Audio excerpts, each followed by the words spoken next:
வணக்கம் viewers, Das எஸ்டேட்லேருந்து Alex. இப்போ நம்ம அயப்பாக்கத்தில் ஒரு புது வீடு ஒன்று பார்க்க வந்திருக்கோம். லேண்ட் ஏரியா பார்த்தீங்கன்னா 1250 ஸ்கொயர் ஃபீட்டு, பில்டப் ஏரியா பார்த்தீங்கன்னா 1350 ஸ்கொயர் ஃபீட்டு, ஈஸ்ட் ஃபேஸிங்கு, 30 அடி ரோடு.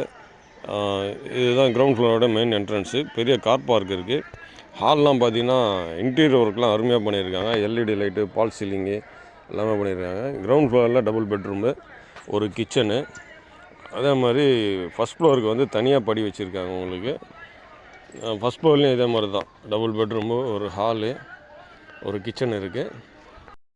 இந்த வீட்டை வந்து பார்த்தவங்க வேணான்னு சொல்ல மாட்டாங்க, அது மாதிரி கட்டியிருக்காங்க. இந்த ப்ராப்பர்ட்டிலேருந்து பார்த்தீங்கன்னா அயப்பாக்கம் பஸ் ஸ்டாண்ட் வந்து ஒரு 60 அடி டிஸ்டன்ஸில் தான் இருக்குது. அது மாதிரி மெயினான இடத்துலேயே இந்த வீடு கட்டியிருக்காங்க. இந்த வீட்டுக்கு வந்து பேங்க் லோன் எலிஜிபிள். இது வந்து ஹவுசிங் போர்டு ப்ராப்பர்ட்டினால உங்களுக்கு வந்து மெட்ரோ வாட்டர், ட்ரைனேஜ் எல்லாமே இருக்கும். இந்த அயப்பாக்கம் வந்து இப்போ முகப்பேருக்கு ஈக்குவலாக டெவலப் ஆகிட்டே இருக்குது. இதே மாதிரி ப்ராப்பர்ட்டி நம்மகிட்ட நிறையா இருக்குது. அதை பற்றி தெரிஞ்சுக்கணுன்னா மேலே இருக்கிற நம்பருக்கு கூப்பிடுங்க. நம்ம சேனலை சப்ஸ்கிரைப் பண்ணுங்கள், ஷேர் பண்ணுங்கள். தேங்க்யூ.